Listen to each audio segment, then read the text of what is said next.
नमस्कार मंडळी, प्रीताज किचनमध्ये तुम्हा सर्वांचे स्वागत आहे। तर मंडळी, आज आपण गौरी स्पेशल शंकरपाळीची रेसिपी बघणार आहोत। तर तुमची देखील शंकरपाळी तेलात विरघळते का?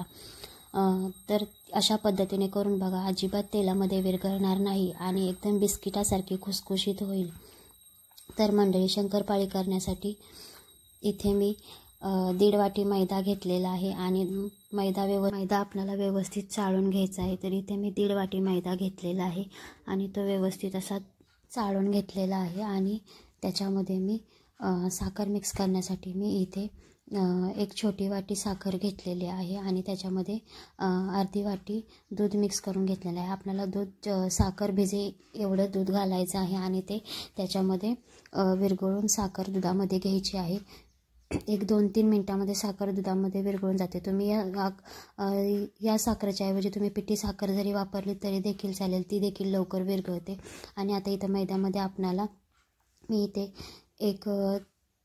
3-4 टेबलस्पून तूप घेतलेलं आहे आणि तूप कडकडीत असं गरम करून घेतलेलं आहे आणि ते मिक्स करून घ्यायचं आहे। ते पिठामध्ये गाठी तयार होऊ नयेत म्हणून ते व्यवस्थित असंच पीठ दोन्ही हातांनी पिठाला तूप एकदम चोळून घ्यायचं आहे आणि छान त्याच्यामध्ये अशी पूर्ण त्याची गोळी तयार होईल इथपर्यंत आपल्याला ते पिठाला तूप चोळून घ्यायचं आहे।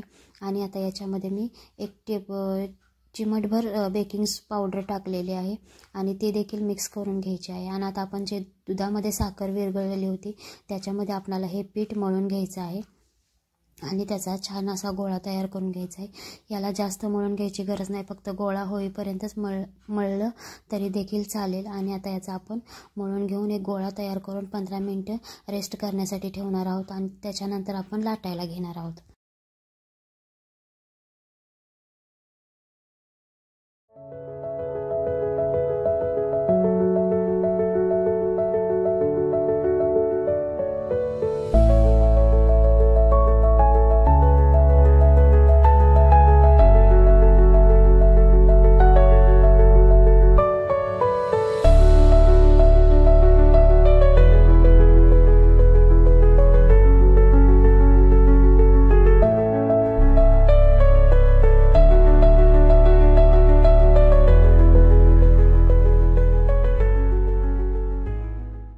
पंधरा ते 20 मिनिटं पिठाला रेस्ट दिल्यानंतर इथे मी त्याचा गोळा तयार करून शंकरपाळी लाटायला घेतलेली आहे।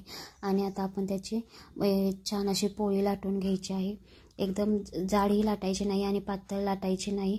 इथे दाखवते मी तुम्हाला, एकदम मीडियम साईजची लाटायची आहे। आणि याला जास्त मळून घ्यायचं नाही, नाहीतर याच्यामध्ये जाळी तयार होत नाही छान अशी शंकरपाळीमध्ये। आणि अशा पद्धतीने तुम्ही नक्की करून बघा, अजिबात शंकरपाळी तुमची तेलामध्ये विरघळणार नाही किंवा एकदम कठीण देखील होणार नाही। आणि या साईजची पोळी लाटून एकदम तुम्हाला इथे मी दाखवत आहे त्याची जाडी कितपत असायला पाहिजे, या पद्धतीने त्याची जाडी ठेवायची आहे। आणि आता आपण याच्या कट मारून घेऊयात सगळीकडे।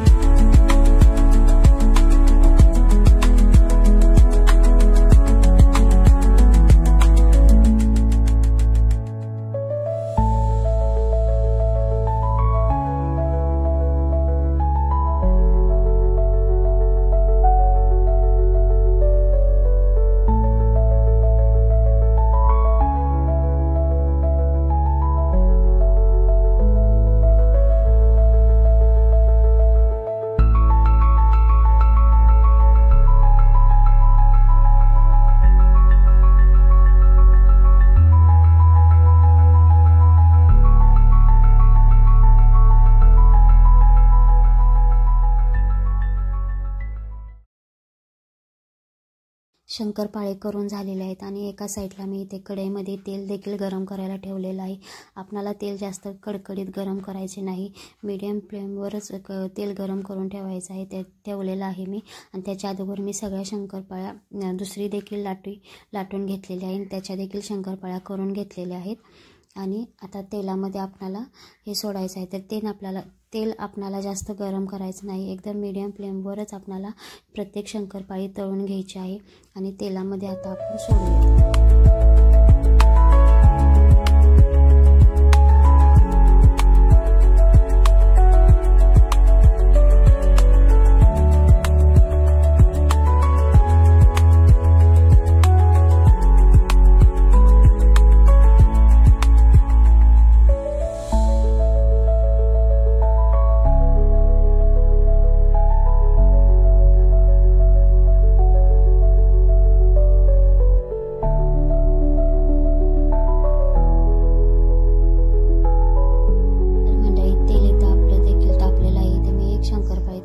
टाकून बघितलेले आहे आणि तेल तापलेलं आहे, तर बाकीच्या देखील टाकलेल्या आहेत आणि एकदम आपल्याला कमी फ्लेमवरच शंकरपाळी तेलामध्ये तळून घ्यायची आहे. जर एकदम कडकडीत तेलामध्ये जर शंकरपाळी तळून घेतली तर त्याचं वरचं आवरण फक्त लाल होतं किंवा भाजलं जातं, पण आतमध्ये शंकरपाळी कच्चीच राहते. त्यामुळे आपल्याला ती एकदम कमी फ्लेमवर तळून घ्यायची आहे आणि एकदम अशी तळल्यानंतर एकदम शंकरपाळी खुसखुशीत होते आणि बिस्किटासारखी छान लागते. तर तुम्हाला मंडळी माझी शंकरपाळीची रेसिपी कशी वाटली मला कमेंट करून नक्की सांगा आणि व्हिडिओला लाईक करा, शेअर करा, सबस्क्राईब करा.